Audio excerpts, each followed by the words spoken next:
ನಮಸ್ಕಾರ ಸ್ನೇಹಿತರೆ, ಎಲ್ಲರಿಗೂ ವಿಜಯಪುರ ಫುಡ್ಸ್ಗೆ ಸ್ವಾಗತ. ಇವತ್ತಿನ ನಮ್ಮ ರೆಸಿಪಿ ಒಂದು ರೈಸ್. ಇದು ಯಾವ ರೈಸ್ ಅಂತೇಳಿ ನಾ ಪರ್ಟಿಕ್ಯುಲರ್ಲಿ ಹೇಳೋಕ್ಕಾಗಂಗಿಲ್ಲ. ಸುಮ್ಮನೆ ಹಾಗೆ ಏನೋ ಒಂದು ಚಲೋ ರೈಸ್ ಮಾಡ್ಬೇಕಂತೇಳಿ ಮಾಡಿದ್ದು ರೆಸಿಪಿ ಇದು.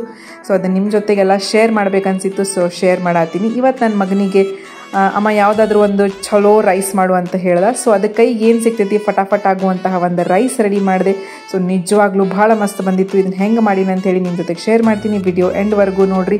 ಅದಕ್ಕಿಂತ ಮುಂಚೆ ನನ್ನ ಚಾನಲ್ ಇನ್ನೂವರೆಗೂ ಯಾರು ಸಬ್ಸ್ಕ್ರೈಬ್ ಮಾಡ್ಕೊಂಡಿಲ್ಲ ಪ್ಲೀಸ್ ಸಬ್ಸ್ಕ್ರೈಬ್ ಮಾಡ್ಕೊರಿ, ಲೈಕ್ ಮಾಡಿರಿ, ಶೇರ್ ಮಾಡಿರಿ. ನಮ್ಮ ಬಿಜಾಪುರದು ಯಾವುದೇ ರೆಸಿಪಿ ನೀವು ನೋಡೋಕೆ ಇಷ್ಟಪಡ್ತಿದ್ರಿ ಅಂತಂದ್ರೆ ನನಗೆ ಕಮೆಂಟ್ ಮಾಡಿ ಹೇಳ್ರಿ, ನಾನು ಅದನ್ನು ಮಾಡಿ ತೋರ್ಸೋಕೆ ಪ್ರಯತ್ನ ಮಾಡ್ತೀನಿ. ಮನೆ ಒಳಗೆ ಒಂದು ಸ್ವಲ್ಪ ಫ್ರೆಶ್ ವೆಜಿಟೇಬಲ್ಸ್ ಇತ್ತು. ಕ್ಯಾರೆಟ್, ಬೀನ್ಸ್ ಇತ್ತು, ಉಳ್ಳಾಗಡ್ಡಿ, ಹಸಿಮೆಣಸಿಕಾಯಿ ಪೇಸ್ಟ್, ಅಲ್ಲ ಬೆಳ್ಳುಳ್ಳಿ ಪೇಸ್ಟ್, ಆಮೇಲೆ ದಾಲ್ಚಿನ್ನಿ ಪೌಡ್ರ್, ಆಮೇಲೆ ಒಂದು ಹೂವಿನ ಮೊಗ್ಗ, ಆಮೇಲೆ ಒಂದು ಸ್ವಲ್ಪ ಹವೇಸ್ ಪೌಡರ್. ಇಷ್ಟನ್ನು ನಾನು ಈ ರೈಸಿಗೆ ಬಳಸ್ಕೊಡೀನಿ. ಆಮೇಲೆ ಅಕ್ಕಿನ ಚೆಂದಾಗಿ ಒಂದು 2-3 ಸತಿ ತೊಳೆದು ಒಂದು ಅರ್ಧ ತಾಸು ನೆನೆ ಇಟ್ಕೊಂಡಿದ್ದೆ ನಾನು. ನಾನು ಈ ರೈಸಿಗೆ ಬಳಸಿರುವಂತಹ ಅಕ್ಕಿ ಯಾವುದಪ್ಪ ಅಂತಂದ್ರೆ ರಾ ರೈಸ್ ಬಳಸೀನಿ.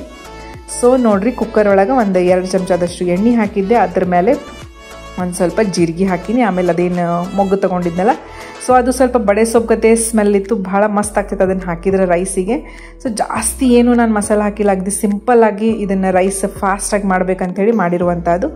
ನಾನಿಲ್ಲಿ ಅಲ್ಲ ಬೆಳ್ಳುಳ್ಳಿ ಪೇಸ್ಟ್ ಹಾಕಿದೆ. ಆಮೇಲೆ ಹಸಿ ಖಾರನೂ ಒಂದು ಸ್ವಲ್ಪ ಪೇಸ್ಟ್ ಹಾಕ್ಕೊಂಡೆ.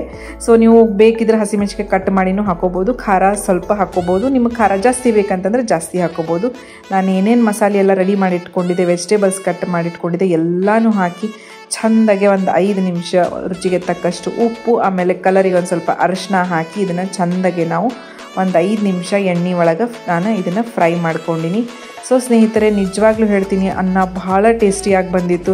ಡೆಫಿನೆಟ್ಲಿ ನೀವು ಇದನ್ನು ನಿಮ್ಮ ಮನೆ ಒಳಗೆ ಟ್ರೈ ಮಾಡಿರಿ, ಎಲ್ಲರಿಗೂ ಇಷ್ಟ ಆಗ್ತೈತಿ. ಆಮೇಲೆ ಇನ್ನೂ ನಿಮ್ಗೆ ಯಾವುದಾದ್ರೂ ತರಕಾರಿ ಬೇಕಿತ್ತಂದ್ರೆ ನೀವು ತರಕಾರಿ ಇದ್ರೊಳಗೆ ಆ್ಯಡ್ ಮಾಡಿ ಇಟ್ಕೋಬೋದು. ನಾನು ತೊಳೆದು ನೆನೆಸಿಟ್ಕೊಂಡಿರುವಂತಹ ಅಕ್ಕಿನ ಇದ್ರೊಳಗೆ ಹಾಕಿ ಅದ ಒಗ್ಗರಣೆ ಒಳಗೆ ಇದನ್ನು ಇನ್ನೊಂದು 5 ನಿಮಿಷ ಚೆಂದಾಗಿ ನಾನು ಹುರ್ಕೊಳಕತ್ತೀನಿ. ನೀವು ತುಪ್ಪ ಇಷ್ಟಪಡ್ತಿದ್ರಂದ್ರೆ ಒಗ್ಗರಣೆಗೆ ತುಪ್ಪನೂ ಹಾಕೋಬೋದು. ನಾನಿಲ್ಲಿ ಎಣ್ಣೆನ ಹಾಕ್ಕೊಂಡಿನಿ. ನೋಡಿರಿ, ಕಲರು ಇಷ್ಟು ಚಂದ ಬಂದಿತ್ತು. ಗ್ರೀನ್, ಕ್ಯಾರೆಟದ ಕಲರ್, ರೈಸದ ಕಲರ್ ಎಲ್ಲ ಕೂಡಿ ನಾನಿಲ್ಲೇ ಸ್ವಲ್ಪ ನೀರು ಹಾಕ್ಕೊಂಡಿನಿ. ಅಳತಿ ನೋಡಿರಿ, ಒಂದು ಅಕ್ಕಿ ತೊಗೊಂಡ್ರೆ ಅದಕ್ಕೆ 2 ಬಟ್ಟಲ್ದಷ್ಟು ನೀರು ಹಾಕ್ಕೊಂಡಿನಿ. ಅನ್ನ ಚೆಂದಾಗೆ ಉದುರಾಗಿ ಬರ್ತೈತಿ. ರಾ ರೈಸಿಂದ ಮಾಡಿರುವಂತಹ ರೈಸ್ ನಿಜವಾಗ್ಲೂ ಸ್ನೇಹಿತರೆ ಇಷ್ಟು ಟೇಸ್ಟಿ ಬರ್ತೈತಲ್ಲ. ಇದು ಅಕ್ಕಿ ಸಣ್ಣ ಇರ್ತೈತಿ, ಆಮೇಲೆ ತಿನ್ನೋಕ್ಕೂ ಭಾಳ ರುಚಿ ಇರ್ತೈತಿ. ನಾನಿಲ್ಲಿ ಕುಕ್ಕರ್ ಒಳಗೆ ಹಾಕಿ ಇದನ್ನು 3 ಸೀಟಿ ಹೊಡೆಸ್ಕೊಂಡಿದ್ದೆ.